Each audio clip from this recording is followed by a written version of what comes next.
Inevitably, when we're talking with a commercial client who's experienced water damage in their business, they want to know if they're going to have to close their business.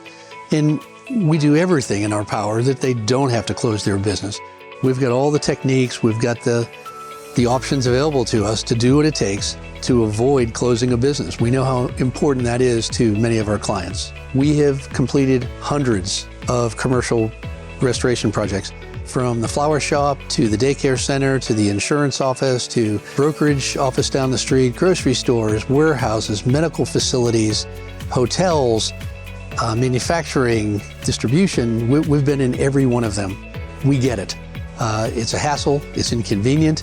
The equipment that we use to drive the structure and the property is disruptive. So we do everything we can to get in, get out, work around the hours, the schedule, and the business needs of our client. And we've become very good at doing that over the hundreds of commercial restoration projects that we've completed.